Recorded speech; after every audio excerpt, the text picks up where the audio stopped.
오늘 말씀의 제목을 다 같이 한번 읽어볼까요? 시작. 네, 오늘은 양의 탈을 쓴 늑대라는 제목을 가지고 말씀을 나눠보겠습니다. 뭔가 재밌는 일이 있나 봐요. 왜요? 네.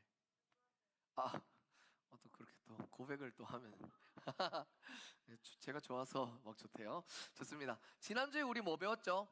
네, 복음적인 삶, 그리고 그 복음적인 삶을 기억하게 하는 게 예배라고 배웠습니다. 예배는요, 우리에게 결코 썩어지지 않을 영광스러운 소식, 무방부제 영광의 소식인 복음의 소식을 기억하게 해주는 장치라고 제가 얘기를 했습니다.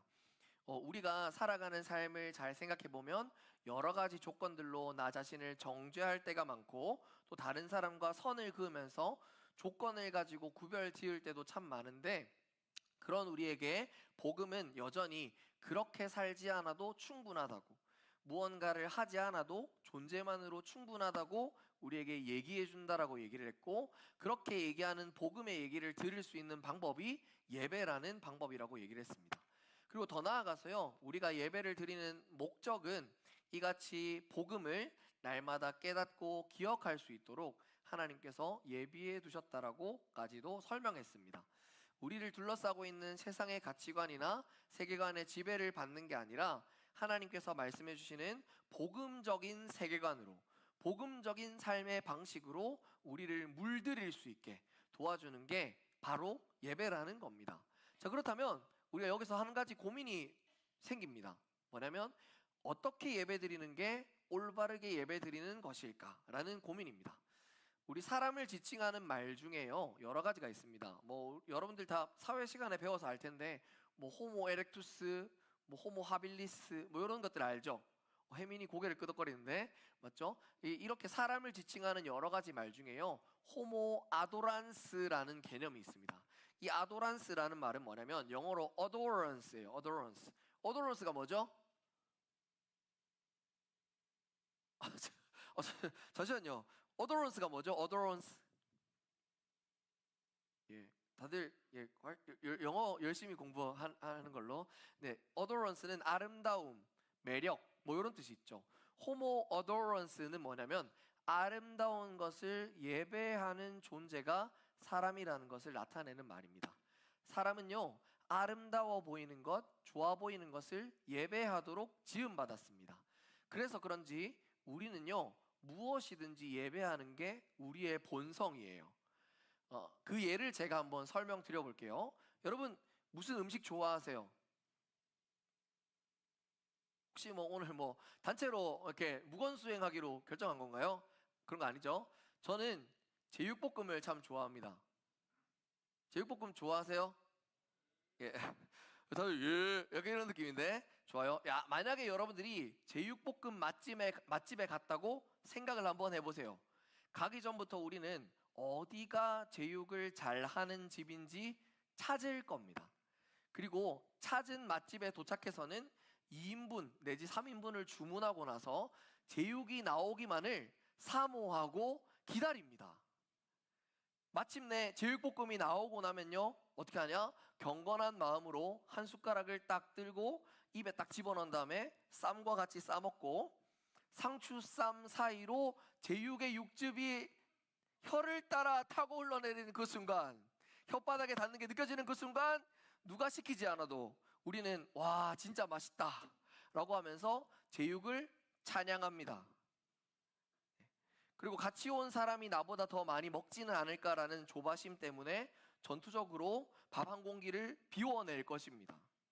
다 먹은 후에 음식점을 나오고 나면요, 같이 밥을 먹은 친구와 함께 제육께서 우리에게 베풀어 주신 은혜에 대해서 서로 나눌 것입니다.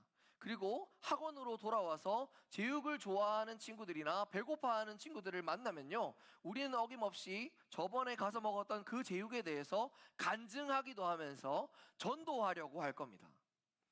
제가 우습게 묘사하긴 했지만요, 우리가 제육을 먹는 이 과정이 뭐랑 비슷하냐? 예배랑 비슷하다는 겁니다. 그런데 이런 메커니즘으로 말하고 행동하는 게 어디 제육볶음 뿐이겠습니까? 여러분들이 찾고 예배하고 찬양하고 간증하고 나눔하는 전도하는 것들은 무엇들이 있는지를 한번 생각해 보세요. 재밌는 웹툰도 그렇게 예배하죠. 또 유튜브 채널도 예배합니다. 스트리머나 입덕한 아이돌도 여러분들은 예배하고 있는 거예요. 또 흥미롭게 본 영화나 잘 가르치고 있는 인간 강사까지 우리는 수많은 것들을 찾고 예배하며 또한 그것들이 우리에게 베풀어준 은혜라는 것을 간증하고 나눔하고 전도합니다. 누가 우리에게 예배하라고 시키지 않았는데도 우리는 자연스럽게 예배하고 있는 거예요. 무엇 때문에 그런가? 바로 우리의 본성 때문입니다. 우리의 본성이 뭐라고요? 호모 아도란스라고요. 아도란스, 아름다운 것들을 예배하는 존재로 창조되었기 때문에 우리의 본성이 그런 존재이기 때문에 우리가 그렇게 시도 때도 없이 예배하는 겁니다. 우리 이사야 43장 21절은 우리가 어떻게 창조되었는지에 대해서 설명해 주고 있습니다. 한번 읽어볼까요? 시작.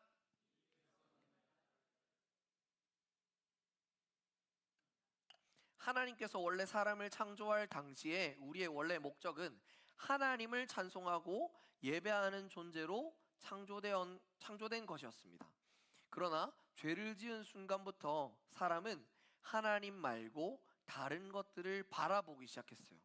그리고 다른 것들을 바라보니까 하나님보다 그것들이 아름다워 보이기도 합니다. 보이는 것 같아 보여요. 그러자 그 다른 것들을 예배하기 시작하게 된 겁니다. 하나님만 예배하던 삶에서 하나님 말고도 다른 것을 예배하는 삶이 된 것입니다. 그러다 보니까 우리 인생에는 문제가 발생하게 됩니다. 뭐냐? 원래 만들어진 목적대로 예배할 대상을 예배하는 것이 아니라 다른 것을 예배하는 왜곡이 우리 삶에 발생한 겁니다. 자, 그런 의미에서 오늘 우리는 하나님 외에 우리가 잘못 예배하고 있는 것들의 실상을 좀 낱낱이 파헤쳐 보려고 합니다. 성경에서는 이것들을 우상이라고 얘기하는데요. 하나님 같아 보이지만 하나님이 아닌 우상들을 예배하는 우리의 모습들을 하나하나 좀 살펴보기 원합니다. 그리고 더 나아가서 잘못된 예배에서 돌이켜서 하나님만 올바로 예배하는 참된 예배를 회복하는 시간이 되기를 소망합니다. 내 안에 대상이 잘못된 예배를 내려놓고 하나님만 예배하는 예배가 회복되는 브니엘 친구들 되기를 예수님의 이름으로 축복합니다. 좋습니다. 자, 오늘 말씀의 제목이 뭔지 기억나나요? 맞아요. 감사합니다.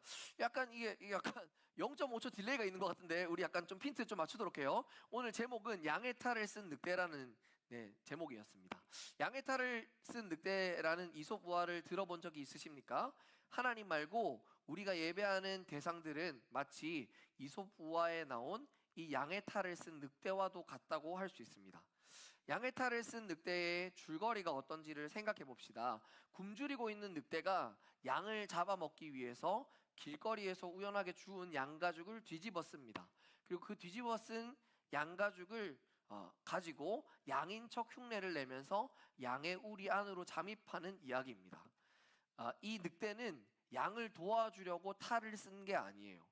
오히려 양을 잡아먹으려고 탈을 쓴 겁니다. 그리고 늑대의 모습은 결코 늑대의 모습으로 보이지 않아요.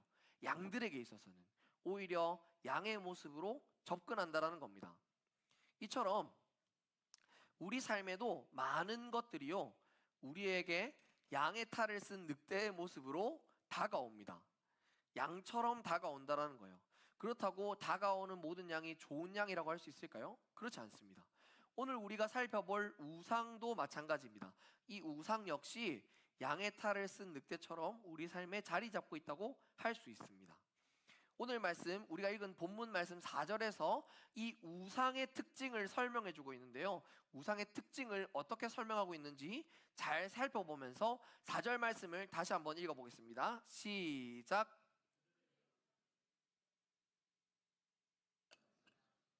여기를 보면 우상이 가지고 있는 첫 번째 특징이 드러납니다. 저를 한번 따라해 보시겠습니까? 우상은 은과 금처럼 좋아 보이는 것들이다. 우상의 첫 번째 특징이 뭐라고요? 좋아 보이는 것, 좋은 것이라는 겁니다. 양의 탈을 쓴 늑대처럼 우상은 예쁘고 아름다운 양의 모습을 하고 있습니다. 제가 이전에 이렇게 설명드렸죠. 호모 아도란스라고 얘기했잖아요. 사람은 어떤 걸 예배한다고요? 아름다워 보이는 걸 예배한다라고 얘기했습니다. 그렇다면 우리에게 다가오는 우상들도 어떤 모습을 하고 있다고요? 아름다운 모습을 하고 있다는 걸 알 수 있는 거죠. 자, 구약에서는요, 구약 성경에서는 보면 보통 우상을 표기할 때 엘림림이라는 단어를 썼어요. 제가 가져왔습니다. 왼쪽에 보이는 단어가 엘림림이라는 단어예요. 이게 우상이라는 단어고, 오른쪽에 있는 단어가 뭐냐면 우리 찬양팀 이름 뭐예요? 엘로힘이에요. 엘로힘은 하나님을 나타내는 단어인데, 엘림림과 엘로힘을 잘 살펴보면 어떤 모양입니까? 둘이 닮아 있지 않나요? 엘릴림과 엘로힘, 죄송해요. 엘림림이 아니라 엘릴림이에요. 엘릴림과 엘로힘은 겉으로 보기에는 닮아 있어요. 이게 무엇을 우리에게 의미하느냐? 우상은 하나님과 닮아 있는 모습이 많다라는 겁니다. 그러나 모양은 닮아 있지만 엘릴림의 뜻은 무엇이냐? 우상이라는 뜻도 있는데 더 나아가서는 헛된 것, 무가치한 것, 존재하지 않는 것이라는 뜻이 있어요. 즉 모양은 그럴싸하게 하나님과 닮아 있는 것처럼 보이지만 결국은 어떻다? 헛되고 무가치하고 존재하지 않는 허상이 우상이라는 것을 설명해주고 있는 것입니다. 이것이 우리에게 의미하는 바가, 시사하는 바가 무엇일까요? 바로 내가 좋아하는 것들 중에 그 중에서도 우상이 있을 수 있다는 걸 알 수 있습니다. 여러분은 무엇을 좋아하십니까? 또 무엇을 좋은 거라고 생각하십니까? 우리가 좋다고 생각하는 그 무엇인가가 어떻게 보면 우상일 수 있다는 걸 우리에게 알려주는 겁니다. 그런 의미에서 구약에 나온 대표적인 우상을 한번 살펴보기 원해요. 여러분들이 아는 구약의 우상이 뭐가 있습니까? 시연아, 구약에 나와 있는 우상 아는 거 뭐가 있어요? 금송아지. 좋아요. 또 의찬 선생님, 구약에 나와 있는 우상 대표적인 거 아는 거 뭐가 있어요? 바알. 오, 많이 들어본 것 같아요. 좋아요. 바알과 아세라라는 신이 있습니다. 우리 선생님이 얘기해 줬으니까 바알과 아세라라는 이 신은 구약에 나타나는 대표적인 우상이에요. 근데 여러분, 바알과 아세라가 무슨 신인지 아세요? 무엇의 신인지 아세요? 바알은 무슨 신이냐? 풍요의 신이에요. 풍요를 너희에게 주겠다 하는 신이고요. 아세라는 무슨 신이냐? 다산의 신이에요. 아이를 많이 낳게 해주겠다라는 신이에요. 잘 한번 생각해 보세요. 풍요와 다산이 나쁜 겁니까? 그렇지 않아요. 결코 나쁘지 않습니다. 잘 먹고 잘 사는 것이 나쁜 거 아니잖아요. 아이를 많이 낳고 행복하고 화목하게 사는 것 나쁜 거 아니잖아요. 그런데 이것들은 우리에게 하나님의 모습을 하고 있는 거짓 신이라고요. 즉, 잘 먹고 잘 사는 신, 자녀를 많이 낳고 행복하게 살도록 돕는 그 신이 가짜 신이라는 걸 얘기해 주는 겁니다. 풍요와 다산은 누가 보기에도 좋아 보이는 것 아닙니까? 누가 봐도 좋다고 생각하는 것을 이용해서 우리를 흔들어 놓는 게 거짓 신, 우상의 모습이라는 거예요. 저를 한번 따라해 보겠습니까? 우상은 좋은 것들로 우리를 흔들어 놓는다. 우상은 좋아 보이는 것, 좋은 모습으로 다가와서 양의 탈을 쓴 늑대의 모습으로 다가와서 우리를 흔들어 놓습니다. 우리에게도 바알과 아세라 같은 신이 있다고 볼 수 있습니다. 우리가 생각하기에 좋아 보이고 좋은 것, 또 하나님 같아 보이지만 하나님이 아닌 것, 더 나아가서 하나님 없이도 잘 살 수 있게 만들어주는 것, 하나님 없이도 행복하다라고 느낄 수 있게 만들어주는 이 모든 것들은 거짓 신이라는 것입니다. 그리고 그런 우상들이 우리 삶 곳곳에도 도사리고 있다는 걸 오늘 말씀은 잘 알려주고 있습니다. 이어지는 우리 4절의 후반절에는요, 우상의 두 번째 특징에 대해서도 설명하고 있는데, 우리 4절 말씀을 다시 한번 읽어보겠습니다. 시작. 그들의 우상들은 은과 금이요 사람이 손으로 만든 것이라.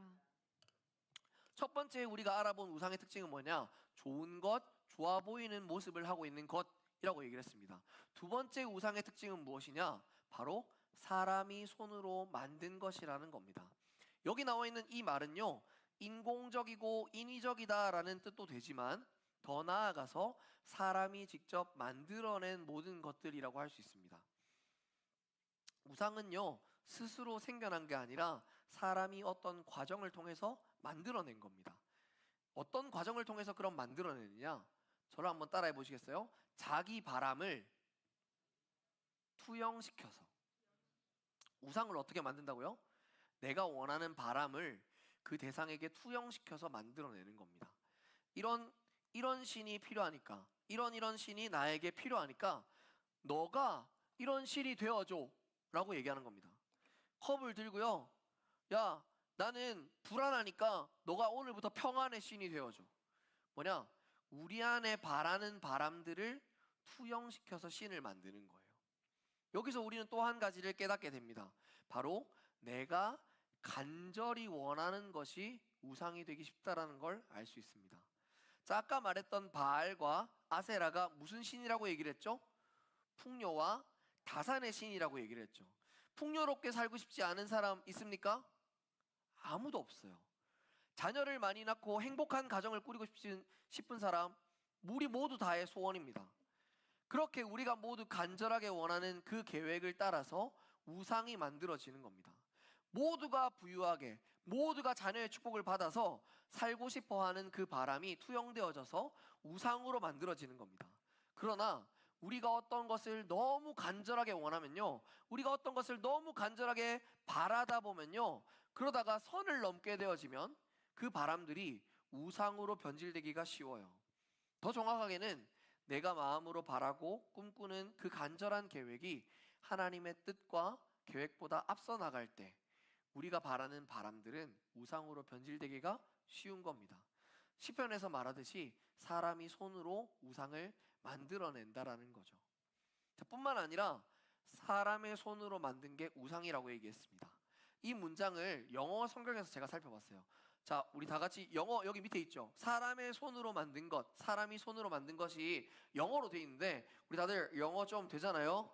영어 발음을 굴려가지고 한번 얘기해 봅시다. 한번 시작. The work of man's hands. 네, The work of man's hands. 뭐라고요? 사람이 손으로 만들어낸 결과물이라는 거예요. 또 다른 의미가 뭐냐? 결과물이라는 뜻이 있어요. 어떤 것이 또 다른 우상이 되느냐? 내 손으로 직접 만들어냈다고 생각하는 결과물도 우상이 되기 쉽다라는 거예요. 내가 열심히 노력해서 얻은 성적이나 내가 열심히 노력해서 얻어낸 돈, 성과, 업적, 그런 모든 것들이 우상으로 변질되기가 쉽다라고 얘기하고 있습니다. 여러분들의 입장에선 뭐겠습니까? 내가 지금까지 받아왔던 성적, 내가 갖춘 스펙이나 생기부, 혹은 어떤 친구들에게는 많이 쌓아 올린 팔로워 수나 인맥, 친구들의 숫자 등등, 이 많은 것들이요, 성경이 말하는 the work of man's hands입니다. 여러분들의 손으로 일구어낸 많은 것들이 또 다른 우상이 될 수 있다는 걸 설명해 주고 있는 거예요. 자기 노력으로 모든 것을 해냈다라고 생각하기 때문입니다. 내가 무언가를 이루어냈다라고 많은 것들을 지키려고 집착하다 보면요, 우상으로 변질되기가 쉽습니다. 사실 엄밀히 말하면 우리 인생은 하나도 빠짐없이 하나님이 도와주셔서 행해 올 수밖에 없었던 것인데 어느 순간부터 내 힘으로 이 모든 것들을 해냈다고 생각하면 그 모든 것들이 우상처럼 변질되는 겁니다. 가끔 제가 영화를 보면서 이해가 안 되는 장면들이 있었어요. 이해가 안 되는 장면들. 그게 어떤 거였냐면 영화 속의 빌런들이요, 자기가 모아놓은 돈이 잔뜩 모아놓은 돈이 불에 타기 시작하니까 그 돈 안 돼, 내 거야 라고 얘기하면서 그 돈과 같이 불구덩이로 빠지는 모습들을 보았어요. 제가 그걸 보면서 정말 이해가 안 간다. 그것보다 자기 목숨이 더 중요한데 왜 저렇게 행동하지? 라고 생각을 했었어요. 근데 그 모습이 저에게도 있더라고요. 제가 고등학교 3학년 내내 열심히 입시를 준비했어요. 제 노력으로.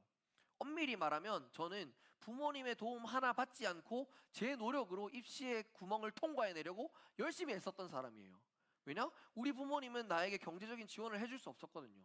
저는 여러분들에게 조금 얘기하자면 저는 한 달에 2만 원짜리 그 EBS 같은 수능 인강 같은 거 들으면서 공부했습니다. 3년 내내 그렇게 공부했고요. 학원 한 번 다니지 않고 과외 한 번 다니지 않았어요. 우리 부모님은 나에게 챙겨줄 수 있는 재정적인 지원이 없으니까 저는 다른 것들을 하지도 않았습니다. 학교 급식만 먹고요. 학교만 다니고요. 기숙사 생활만 하고요. 거기서 끊임없이 야자하면서 2만 원짜리 인강 들어가면서 3년 내내 공부했습니다. 그리고 그 결과 내가 원하는 입시의 결과를 쟁취해냈어요. 저는 그게 제 인생의 전부인 줄 알았습니다. 근데 그 쟁취해낸 그 결과가 내 손을 떠나게 되는 어떤 순간 저는 말할 수 없는 분노에 휩싸였어요. 제가 고등학교 2학년 말에 하나님 만나고 하나님 열심히 예배했다고 했잖아요. 저 3학년 내내 매일매일 성경 3장씩 필사하면서 하나님을 열심히 사랑한 사람이었습니다. 그런데 고3 때 그 결과를 제가 딱 맞아드니까 하나님한테 욕이 먼저 나오더라고요. 저는 그 전까지 하나님을 열심히 사랑했다고 생각했어요. 그런데 그런 제가 내 생각과 다른 결과를 하나님이 주시니까 하나님한테 욕을 하더라고요. 저에게는 그 입시 결과, the work of man's hand, 내 손으로 해낸 그 결과가 우상이 되어 있었습니다. 하나님보다 앞서 있었던 거예요. 사랑하는 여러분, 여러분들에게는 그런 것들이 없습니까? 가슴에 손을 얹고 한번 생각해 보세요. 하나님이 이것만큼은 뺏어가면 안 되겠다라고 하는 것들이 여러분들의 삶에 있지 않습니까? 이 모든 것이 하나님의 것입니다. 나는 하나님의 것입니다 라고 얘기하면서 여러분들의 많은 것들을 하나님이 뺏어가려고 하는 것 같아 보이면 여러분들이 하나님께 보이는 반응은 어떻습니까? 그게 우상이라고요. 그게 우상이라고요. 실제로 우리 주변의 많은 모습은 하나님을 닮아 있기도 합니다. 그리고 그것이 마치 나의 인생의 모든 것을 해줄 것만큼 느껴지기도 합니다. 더 나아가서 내 힘으로 해낸 것들은 최소한 내게 아니야? 이건 내가 주장해도 되잖아 라고 말하는 것들 모두가 우상이 된다는 걸 얘기해 주는 겁니다. 우리가 그렇게 많이 갖고 싶어하는 돈, 여러분은 왜 돈을 많이 갖고 싶어 하십니까? 돈이 모든 걸 가능하게 해준다고 생각하기 때문 아닙니까? 또 더 나아가서 내가 열심히 일해서 번 돈이니까 내 거야 라고 생각하지 않습니까? 돈만 있으면, 내가 열심히 일해서 번 이 돈만 있으면 나는 전지전능해질 수 있어. 그리고 이건 내 거야. 이 돈도 하나님의 모습을 가진 우상이 되는 겁니다. 구약시대에는요, 이런 우상들을 향해서 다양한 모습의 제사가 드려졌다고 합니다. 첫 번째, 원하는 것을 얻기 위해 이 우상을 향해서 자신의 순결을 바치기도 했어요. 여자들은 자기의 첫 경험을 바치기도 했고요. 순결을 바치기도 했습니다. 어떤 사람들은요, 우상에게 기도 응답을 받기 위해 자해를 하는 사람도 있었어요. 더 심한 사람들은 자기의 자녀까지도 갖다 바쳤습니다. 우상들을 대하는 삶의 모습이었어요. 근데 여러분, 곰곰이 생각해 보십시오. 이 시대와 닮아 있지 않습니까? 우리는 우리의 순결함을, 우리의 모든 마음의 순전함을 다른 것들에 다 갖다 바치고 있어요. 더 나아가서 자해하죠. SNS를 보면서, 내가 좋아하는 아이돌을 보면서 내 얼굴은 왜 이렇게 생겼지? 내 외모는 왜 이런 거야? 외모 정병. 자해하고 있는 거예요. 자기 자신을. 뿐만 아니라 오늘날 많은 학부모님들은 어떻습니까? 자녀를 학원이라는 우상에 갖다 바쳐요. 자녀가 죽어나는데도 나는 더 이상 살고 싶다라고 얘기하는데도 불구하고 갖다 바칩니다. 제가 지금 말하는 건 학원이 잘못했다는 걸 얘기하는 게 아니에요. 여러분들 자신을 그렇게 갖다 바치고 있는 것들이 여러분들을 지켜줄 수 있냐고요. 여러분들의 평생을 담보해 줄 수 있냐고요. 그 모든 것들은 좋아 보이는 모습을 가지고 있습니다. 그러나 그 모든 것들은 하나님이 결코 될 수 없습니다. 왜냐? 우상이기 때문입니다. 오늘 시편 5절에서 뒤절의 말씀은요, 우리에게 이것을 설명해 줍니다. 제가 읽어볼게요. 입이 있어도 말하지 못하고, 눈이 있어도 보지 못하며, 귀가 있어도 듣지 못하고, 코가 있어도 냄새를 맡지 못하고, 손이 있어도 만지지 못하며, 발이 있어도 걷지 못하며, 목구멍이 있어도 소리조차 내지 못하느니라. 이게 우상의 본질이라고 얘기를 해요. 그 말이 무슨 말이냐? 우상은 여러분들에게 아무것도 해주지 않는다라는 거예요. 아무것도 해주지 못하는 존재가 우상이라는 겁니다. 그런데 우리는 그 우상에게 모든 것들을 갖다 바치고 있죠.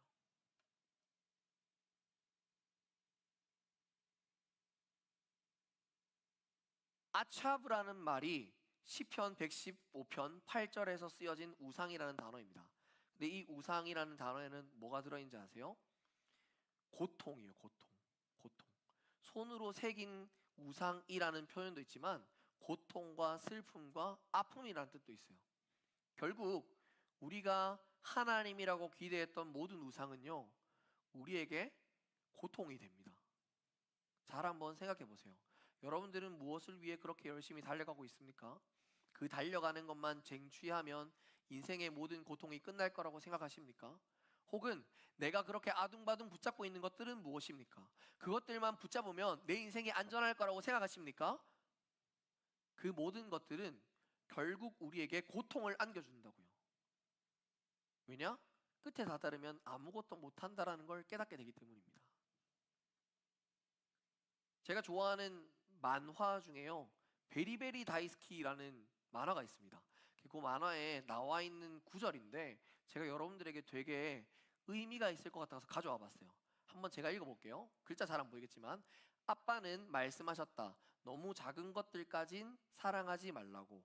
작은 것들은 하도 많아서 네가 사랑한 그 많은 것들이 언젠가 모두 너를 울게 할 거라고 말했다. 나는 나쁜 아이였다. 아빠가 그렇게 말씀하셨음에도 나는 빨간 꼬리가 예쁜 구피 물고기를 사랑했고, 비 오는 날 무작정 따라왔던 하얀 강아지를 사랑했고, 분홍색 끈이 예뻤던 내 여름 샌들을 사랑했다. 그래서 구피가 죽었을 때, 강아지를 잃어버렸을 때, 샌들이 낡아버렸을 때, 그리고 아버지가 돌아가셨을 때, 그때마다 나는 울어야 했다. 아빠 말씀이 옳았다. 내가 사랑한 모든 것들은 언젠가 날 울게 만든다. 사랑하는 여러분, 여러분들이 하나님처럼 여기고 있는 우상은 무엇입니까? 혹은 내가 두 손 꽉 잡고 있는 나의 소유라고 생각한 우상들은 무엇입니까? 그 모든 것들은 결국 여러분들을 울게 할 것입니다. 그러나 단 한 가지만 여러분들을 울게 하지 않을 것입니다. 바로 진정한 하나님이신 우리 아버지이십니다. 우리 아버지 되시는 하나님만이 진정으로 여러분들을 끝까지 책임지고 끝까지 울지 않는 삶으로 인도하실 것입니다. 사랑하는 분이엘 여러분, 이번 한 주도 여러분들의 일상 가운데서 많은 우상들을 분별해 내시기를 바랍니다.